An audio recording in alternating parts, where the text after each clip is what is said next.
Hola amigos, nuevamente estamos aquí con otra reflexión bíblica, como queremos acostumbrarnos a traer. Y bueno, pues esta reflexión tiene que ver con lo excelente que es Dios en su creación, pero no vamos a hablar del mundo material. Bueno, por lo menos de lo que podemos observar en esta tierra, porque hay un tercer cielo y queremos hablar precisamente de la excelencia de Dios en ese tercer cielo, ¿vale? Ya sabemos que el primer cielo es nuestra atmósfera, el segundo cielo es el cosmos, donde están las supernovas, donde están las constelaciones, donde están los planetas, las estrellas, todo eso es el segundo cielo, pero el tercer cielo tiene que ver con la esfera de Dios, sus ángeles, su entorno, ¿vale?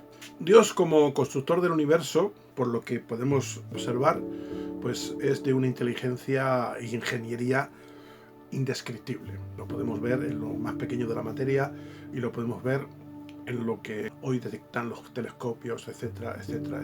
Y además es inabarcable porque no tiene fin, ¿verdad? Sus diseños, pues en lo natural, nos dejan boquiabiertos, siendo también un decorador espectacular en las plantas y en tantos detalles, ¿no? Un decorador tremendo, ¿no? Como he dicho, no vamos a hablar de lo natural o de lo terrenal, o de lo cosmológico de esto que ve. Vamos a hablar de algunos elementos y materiales que aún no son conocidos, ¿vale? Ni siquiera en nuestra tabla periódica de elementos químicos, ¿vale? Bien. Entonces, el primer detalle que a mí me asombró de ese tercer cielo, ¿vale?, que estamos hablando, está en Ezequiel 1:26.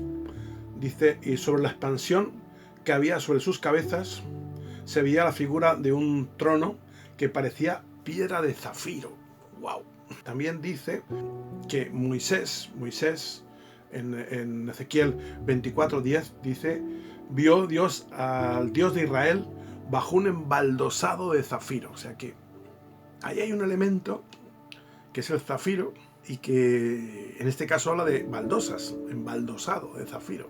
Yo que he sido vendedor de materiales para suelos, bueno, de todo tipo, ¿no? Pero sobre todo para alicatados, de paredes, de suelos, etcétera, durante muchos años en cantidades grandes. Me acuerdo cuando salió el porcelánico, que era un material súper abrillantado y todo eso. Y cuando yo vi este detalle del embaldosado de zafiro, dije, ¡wow! ¿Por qué? Porque ya sabemos que las piedras preciosas, y el zafiro es una de ellas, son translúcidas, ¿no?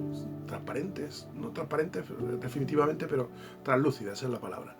Y claro, si luego después la gloria de Dios se traspasa esos elementos, tiene que ser algo espectacular, ¿verdad?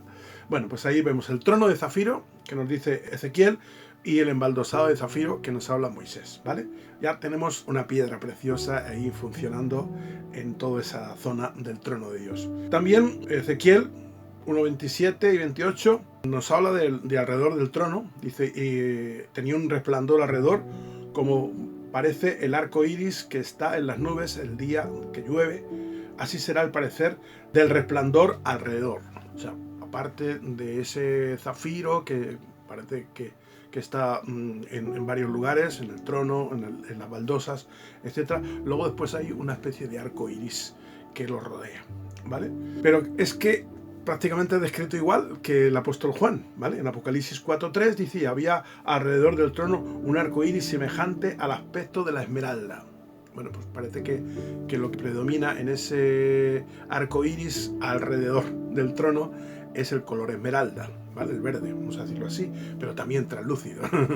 Así que bueno, es increíble, ¿no? Todo esto muy bonito para verlo. Se describe también en una pista que sería un espacio, que sería como una especie de espacio cristalino, donde multitudes, llámale millones de personas, estarán de pie ante Dios, ¿no? Y eso está en Apocalipsis 4:6. Dice, delante del trono había un mar de vidrio. Fíjate qué palabra utiliza, mar de vidrio, semejante al cristal. Es una pista pulida, tremenda, translúcida también, ¿vale? Apocalipsis 15:2, hemos leído el 4, pero en el 4, pero ahora estamos en el 15, en el 2, dice, vi también un mar de vidrio mezclado con fuego. Aquí el detalle es no solamente que era un mar de vidrio, sino que tenía un alumbrado como si estuviera candente, ¿no? Mezclado con fuego, y a los que habían alcanzado la victoria sobre la bestia y su imagen, gente que ha sufrido por el anticristo, en este caso, pero dice que habían vencido, o sea que no habían negado a Jesús, no habían negado a Dios, y su marca y el número de su nombre en pie sobre el mar de vidrio con arpas de Dios. O sea, multitudes de gente con instrumentos de música, en este caso el arpa, que es un instrumento tan bonito, de orquestas, etc. Y bueno, pues estaban ahí, un número no se podía contar, y estaban de pies en ese mar de vidrio. Multitudes de personas en esa pista delante del trono. Bien. También define algunos materiales que utilizaban, en este caso 24 ancianos, que eran los que estaban alrededor del trono, ¿vale? Dice ahí en Apocalipsis 5:8, dice: los 24 ancianos se postraron delante del Cordero, en este caso Jesús, que fue el que fue sacrificado como un cordero. Todos tenían arpas, también, musicales, y copas de oro llenas de incienso. O sea, todos poseían una copa que su material era oro. Y dice que tenían pues una fragancia, en este caso de incienso. También habla de las coronas de esos ancianos, dice con coronas de oro. Apocalipsis 4:4. Así que las copas, las coronas, era de oro, todo de una excelencia increíble. Ya hemos visto que son baldosados, ya hemos visto los arcoíris que rodean todo eso, ¿vale? Bien, pero sin duda, digamos, los materiales excelentes en ese tercer cielo, pues tienen que ver con una ciudad que se llama la Nueva Jerusalén, que la Biblia, en Hebreos capítulo 11 nos dice que el arquitecto pues ha sido Dios, ¿no? En realidad es el arquitecto de todo lo que conocemos, ¿no? De todo el cosmos, etcétera, de todo lo creado.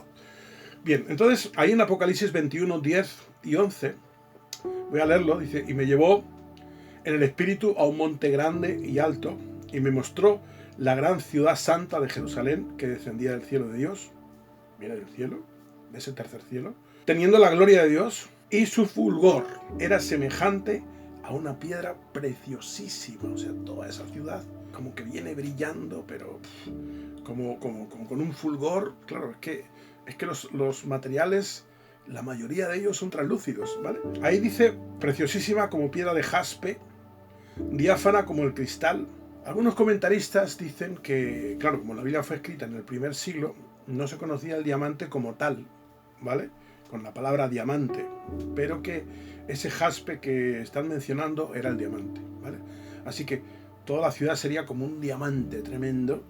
Desde lejos se ve el fulgor de ella como un diamante. Bien, en Apocalipsis 21, 10 y 18, perdón, y 19, dice: el material de su muro era de jaspe, diamante, ¿vale? Pero la ciudad era de oro puro, la ciudad.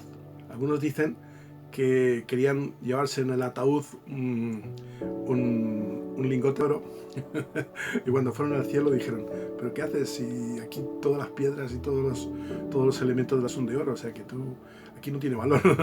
No, pero bueno, es un chiste. En realidad dice que la ciudad era de oro puro. Pero fíjate qué oro, dice: semejante al vidrio limpio. O sea, no es un oro como el que conocemos aquí, es un oro igual, translúcido, ¿vale? Y los cimientos del muro de la ciudad estaban adornados con toda piedra preciosa. No tenemos tiempo para ir deteniéndonos en cada piedra, pero está la esmeralda, está el rubí, están un montón de piedras preciosas, el zafiro, 12 piedras que son los 12 cimientos de la ciudad, ¿vale? Dice: y los cimientos del muro de la ciudad estaban adornados con toda piedra preciosa. Su exterior es de diamante, su muro, pero la ciudad es de oro transparente, ¿vale? Y sus cimientos piedras preciosas diferentes. Como he dicho, es un espectáculo ver toda esa secuencia. Aquellos que la pudieron ver, en este caso Moisés, en este caso Ezequiel, en ese caso Juan el apóstol, pues tenía que secarse así con la boca abierta, ¿no?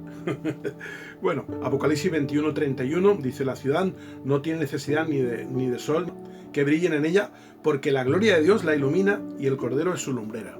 O sea, no va a haber ni sol ni luna, que al final pues son resplandores bastante mediocres comparados con la iluminación que da Dios mismo y el Cordero, que es Jesús, ¿vale? Así que toda esa ciudad translúcida de piedras preciosas va a estar atravesada por la luz maravillosa del Dios de los cielos, ¿vale?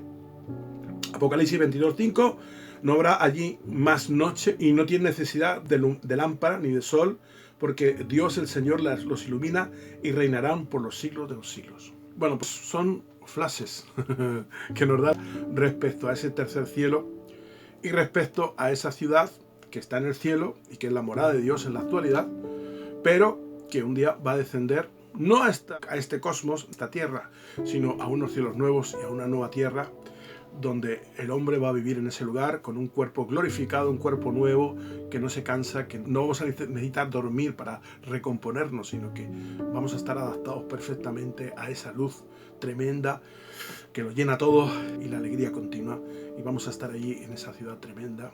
Ya un día hablaremos de cuál será nuestro funcionamiento allí. Que Dios le bendiga.